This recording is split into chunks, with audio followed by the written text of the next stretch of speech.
সকালে তাড়াতাড়ি করে পরোটা বানালাম, আলুর পরোটা, কারণ আবার বাজারেও যেতে হবে। আজকে হয়তো হোম ডেলিভারি আসবে দুপুরে লাঞ্চে। হ্যালো, নমস্কার, ওয়েলকাম টু সুপর্ণাস লাইফ। আজকে সকালবেলা যা তাড়াহুড়ো, মানে এমনিতে তো লাঞ্চ আমরা বাইরে থেকে অর্ডার করছি, আর কালকে যা আসলাম তার সমস্ত ধোয়া কাচা সবগুলো, যদিও হ্যাঁ মেশিনেই দিয়েছি, তবে মার জামা কাপড় আমাদের 2-3 বার করে ধোয়া হচ্ছে। তো ওটা সকালে এক একজনে এক একটা, বাবা খেলো চিড়া সেদ্ধ, মা রুটি, আমাদের আলু পরোটা। তো সব তাড়াহুড়া গেছে। এখন আমি একটু বাইরেও যাব, তো সেজন্য স্নান টান করে নিলাম। খাবার তো চলেই আসবে একটু পরে। আজকে জানি না কোথা থেকে, হয়তো রান্নাঘর থেকেই অর্ডার করবে, আগেরবার যেটা করছিল। তো দেখা যাক, আজকে সন্ধ্যা দিয়েও আসবে হোপফুলি, মানে হ্যাঁ হোপফুলি না, সত্যিই রওনা দিয়ে দিয়েছে, অনেকটা হয়তো একটু পরে পৌঁছেও যাবে। তো এখন দেখি যে কি কি অর্ডার আসলো কি আসলো না, আমাদের খাবারগুলো লাঞ্চগুলো খেতে তো হবে। তো আজকে আমার সাথে একটা যা ঘটনা ঘটে গেল, তোমরা পুরোটা না শুনলে বিশ্বাস করতে পারবে না। মানে সত্যি এটা কাজে দিলু উপায়টা। হ্যাঁ, হাতে রিমোট আমি বলছি। তো আমি তো বলছিলাম যে বাজার টাজার যাবো, ঠিক আছে। বাজার যাওয়ার আগে হঠাৎ আমার হাজব্যান্ড তো বাজার থেকে এসে পুরো ঘেমে টেমে বলছে এসির রিমোটটা কোথায়। তো আমি বলছি এসি রিমোট কোথায় হবে, এখানেই হবে। আমি জাস্ট খেতে বসছি তখন, ঠিক আছে। হাজব্যান্ডের খাওয়া হয়ে গেছে, বাজার থেকে এসে খেয়ে টেয়ে জাস্ট চিল আউট করবে, একটু ঠান্ডায় বসবে। গরম প্রচণ্ড, আজকে গরম প্রচুর পড়েছে শিলিগুড়িতে। এবার আমি খাওয়া থেকে উঠে আমি যে কোথায় যাবে রিমোটটা, ওখানেই আছে ওখানে আছে, খুঁজলাম বিছানার কোণ টোন দিয়ে, আমি যে পড়ে গেছে নাকি, সমস্ত জায়গায় নেই। আমি বললাম যে কী ব্যাপার, ভুল করে আমার হাজব্যান্ডে বললো, মানে আমার দুজনেই ভুলাক্কার টাইপের। হ্যাঁ, হাজব্যান্ড বললো যে ব্যাগের ভিতর নাকি দেখো, ব্যাগ চেক করা হলো যে মানে ল্যাপটপ ব্যাগে যে ভুল করে মোবাইল রেখে দিয়েছে নাকি চার্জার ভেবে, নেই। আমি তো বিছানা, আমি আজকে চেঞ্জ করেছি, ঠিক আছে। এবার বিছানা সমস্ত দেখা টাকা হয়ে গেছে, কোথাও নেই। তো আমাকে বাজার যেতে হবে। তো আমি কি করলাম, তো হাজব্যান্ড বলে তোমার দেরি হয়েছে, তুমি চলে যাও। তা আমি চলে গেলাম। আমি ঠিক আছে, আর আমি তুমি ততক্ষণ খুঁজতে থাকো। এসেও দেখছি না, এখনও এসি চালানো নেই, তোমার ঠান্ডা হয়নি, অর্থাৎ রিমোট পাওয়া যায়নি। এবার আমরা দুজনেই অবাক যে রিমোটটা গেল কোথায়। এবার আমার হাজব্যান্ড বলছে ঘুমের, মানে সকালবেলা, আমি যে সকালে তো মানে ওই অফ করছে, ওই অন করছে সব কিছু। আমি যে তুমি তাহলে অফ করেছো, তাহলে হয়তো মোবাইল ভেবে আবার অন্য কোথাও রেখে দিয়েছো নাকি, সমস্ত কিছু। ইভেন বাথরুমে পর্যন্ত খোঁজা হয়েছে, কোথাও নেই। তো হাজব্যান্ড বললো যে আমি তো বারমুন্ডা পড়ছিলাম, মানে বাম চান্সগুলো, তো ওটার ভিতর রাখুনি। তো আমি বলছি ওটা কোথায়, হাজব্যান্ড জিজ্ঞেস করছে। তো আমি বলছি যে ওটা তো আমি মেশিনে দিয়ে দিয়েছি। তো বলে কি তাড়াতাড়ি চেক করে, মানে আমার একটু আগে সন্দেহই ছিল। তো বিছানার চাদরের যেহেতু মেশিনে দিয়েছি, আমি ওটার সাথে গেল কি না, তো আমি চেক করছিলাম, তখন ছিল না। এবার বারমুন্ডার পকেটে তো আমি চেক করিনি, এখন জানি না বিছানার চাদরের মধ্যে মুড়িয়ে গেছে নাকি বারমুন্ডার পকেটের মধ্যে ঢুকে গেছে। পরে আমি দেখছিলাম, তো তাও চলো আবার চেক করি। তো কাপড় জামা উঠাচ্ছি, রিমোটের একটা একটা প্লাস্টিকের মতো কভারের ছিল, ঠিক আছে। ওটা চলে আসছে, কি এটা আবার কি মেশিনের মধ্যে আসলো, প্লাস্টিকটা কোথার থেকে দেখছি না, পকেটের মধ্যে নেই। তাহলে যাক, রিমোটটা মেশিনের মধ্যে নেই, ওয়াশিং মেশিনে। তারপরে যখন প্লাস্টিকটা পেলাম, আমার সন্দেহ জাগলো যে প্লাস্টিকের মধ্যে কোথা থেকে আসলো, মানে প্লাস্টিকটা মেশিনের মধ্যে আসলো কোথা থেকে, জিনিসটা বুঝতেই পারছে না, টেরা বেড়াকা হয়ে গেছে, ছিঁড়ে গেছে। পরে দেখি ওয়াশিং মেশিনের মধ্যে রিমোট যথারীতি কাজ করছে না। আমার তো গেল, আমি যাক, টিভির রিমোট আমি কিনেছিলাম, এক্সট্রা রিমোট পাওয়া যায় কিনতে। হ্যাঁ, আমি আজকে বললাম তুমি তাড়াতাড়ি করে তাহলে যাও, গিয়ে, মানে তখন অলরেডি অনেক রাত, আর 8:30-8টা এরকম বাজে, যে যাও বাজার থেকে যদি রিমোট পাও এসির তাহলে নিয়ে আসো। তো ও দেখলো। এখন নামলাম যে একটা তো উপায় জানি, যে চালের মধ্যে দিলে পারে নাকি সমস্ত ময়েশ্চারগুলো চাল টেনে নেয়। তো আমি এটা তো ওয়ার্কআউট করবেই না, ফালতুগিরি, যাই হোক তবু রেখে দিলাম। রেখে আমার হাজব্যান্ড বলছে 2 দিন ওটা রেখে দাও, কোনো ইসে। আমি হ্যাঁ এই গরমের মধ্যে। তো হাজব্যান্ড চলেও যাবে 2 দিন পর, বলছে যে দরকার নেই আর রিমোটের, কোনো ব্যাপার না। তো এবার কি, মানে এসে আমার না খুব ইসে লাগছে, এত গরমের মধ্যে আসবে, আবার বাইরে গেছে, এখন আসবে, এসে দেখবে যে মানে এসি চলছে না, একটা এসে ব্যাপার।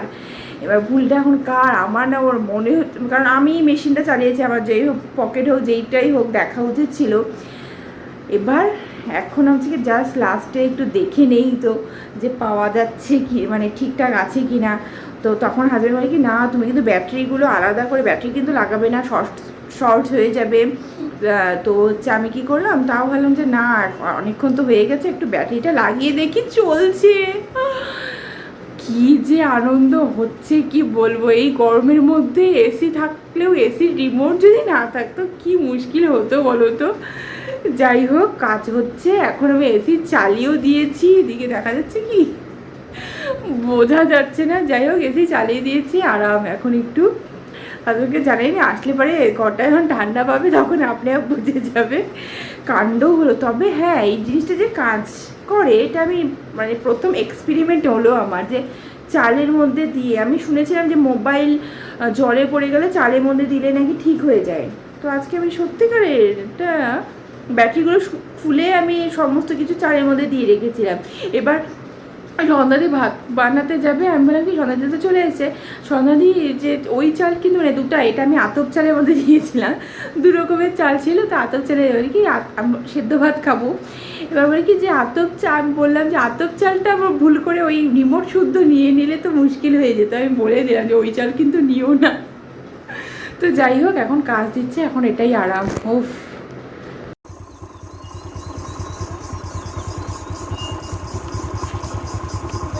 তো আমি হচ্ছে আমাদের স্কুলের রাস্তায় আছি, পেছনে মহিলাটা হচ্ছে লিফট নেবে, আমি তো অন্যদিকে মানে মুখ করে আছি, কিন্তু যাবো অপোজিট সাইডে। অ্যাকচুয়ালি তোমাদের একটা জিনিস দেখানোর আছে, আমি প্রথমবার দেখলাম, ভাবলাম তোমাদের সাথে তো শেয়ার করতেই হবে। আর এইখানটা ভিউটা একবার দেখো, মানে চাকরির জায়গা যাওয়ারই রাস্তা যদি এত সুন্দর হয় না, কি মজাদার বলো। মানে এই চা বাগান দুই পাশ দিয়ে, আর এই রাস্তাটা অ্যাকচুয়ালি নতুন, অন্য আমরা অ্যাকচুয়ালি অন্য রাস্তা দিয়ে যাই, তো ওই রাস্তা হচ্ছে কাজ হচ্ছে, তো এখন হচ্ছে এই রাস্তা দিয়ে যাচ্ছি আপাতত। ভীষণ সুন্দর লাগে এই রাস্তাটা, একদম নিলিবিলির মধ্যে দিয়ে চা বাগান টাবাগানের মাঝখান দিয়ে। তো যেটা তোমাদের দেখানোর জন্য আমি দাঁড়াও দেখাচ্ছি। এই দেখো গাছগুলো একবার, কেউ কেউ বুঝতে পারছো এটা কি গাছ? এইটা হচ্ছে ড্রাগন ফল, অবশ্যই তোমরা দেখেছো নিশ্চয়ই, অনেকে খেয়েওছো। এটা হচ্ছে ড্রাগন ফলের গাছ, ইয়েস। তো ভাবলাম আমি প্রথমবার দেখছি, আমি জাস্ট ভাবলাম তোমাদের তো দেখাতেই হয়। স্কুল থেকে ফিরে ফ্রিজ খুলতে তো হবেই, দেখি পাটিসাপটা।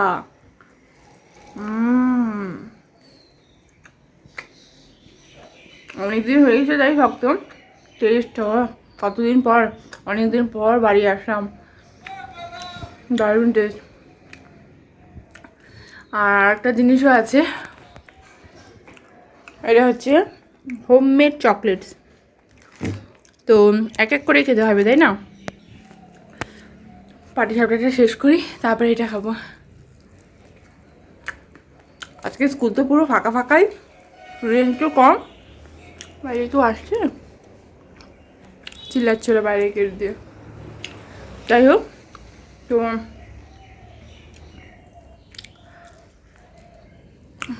এবার এত ঘুম পাচ্ছে, কালকে যেহেতু রাত্রে করে, মানে কালকে ভিডিও তো আমি এন্ডই করিনি, হাজব্যান্ড বাইরে গেছিলো বন্ধুদের সাথে দেখা করতে, এত লেট আমি ঘুমাতেই পারিনি। আর এবার স্কুলে এসে আমার তাড়াতাড়ি উঠতেও হলো, সকালে স্কুল আছে যেহেতু, মানে স্কুলে ক্লাস নেব কি, আমার তো ঘুম এত পাচ্ছে যে অফ যখন ছিল আমি পুরো ঘুমাচ্ছিলাম, পুরো সুকন্যা ডেকে এই নে, ও আঙ্গুর নিয়ে আসছিলো, আঙ্গুর ধুয়ে আমাকে রীতিমতো ডেকে দিচ্ছে, তারপরে উঠলাম। আজকে স্কুলেও বেশ ভালোই খাওয়া দাওয়া হলো, মেয়েনাদি আবার বরফি নিয়ে আসছিলো, কি সবে বরাতের বানিয়েছিল বাড়িতেই, তো ওটাও দারুণ, সবাইকে দিলাম। মেয়েনাদি হচ্ছে হয় আমি দেবো, নাহলে খুকুদি দিব, ভাবে যে আমি ডিস্ট্রিবিউশনটা খুব ভালো মতো করতে পারি, সেই জন্য আর কি। তো যাই হোক ওটা দিলাম, খেলাম। এখন বাড়িতে এসে পাটিসাপটা, মায়েরটাকে পাটিচোড়াও বলি, আর হোমমেড চকলেট, সব মিলে দারুণ। আমি তো খেয়ে দিয়ে পুরো ঘুমিয়ে পড়ছিলাম, এখন হচ্ছে ঘুমানোর পরে আমি বলছি কি খাইনি নাড়ু বাচ্চা ছিল, নাড়ুটা খাওয়া বাকি ছিল, তো নাড়ুটা খেতে খেতে বাড়ি যাচ্ছি। আর এখানে মা রুষি দাঁড়িয়ে সব গাছের আলোচনা আলোচনা, কোন গাছ বাঁচলো, কোন গাছ মরলো।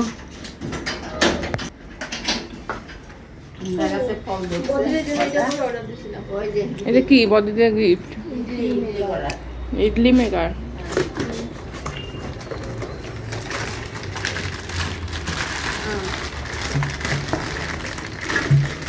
ভালোই আসছে তো।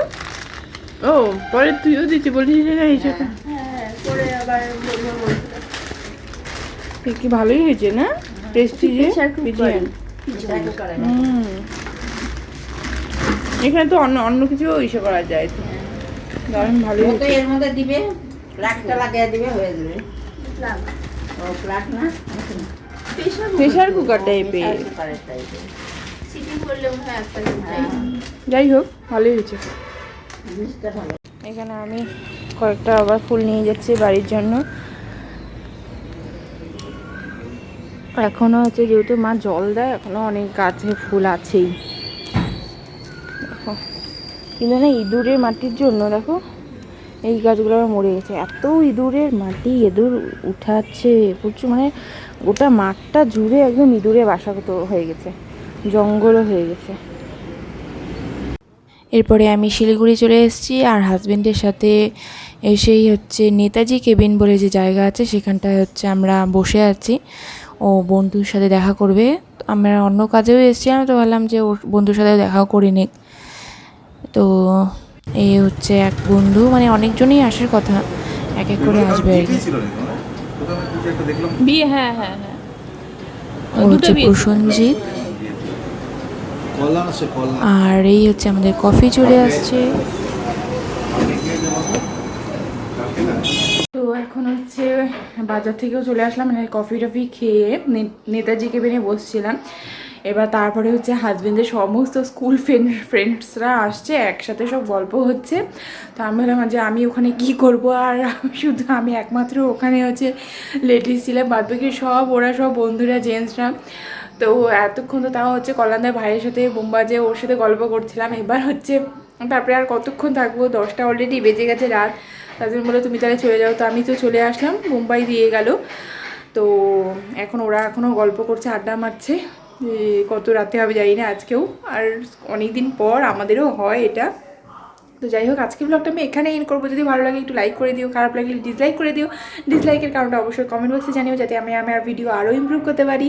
যারা এতক্ষণ ধরে দেখলে তাদের জন্য অসংখ্য ধন্যবাদ। যারা প্রথমবার দেখছো প্লিজ একটু সাবস্ক্রাইব করে দিও। তো আজকের জন্য বাই।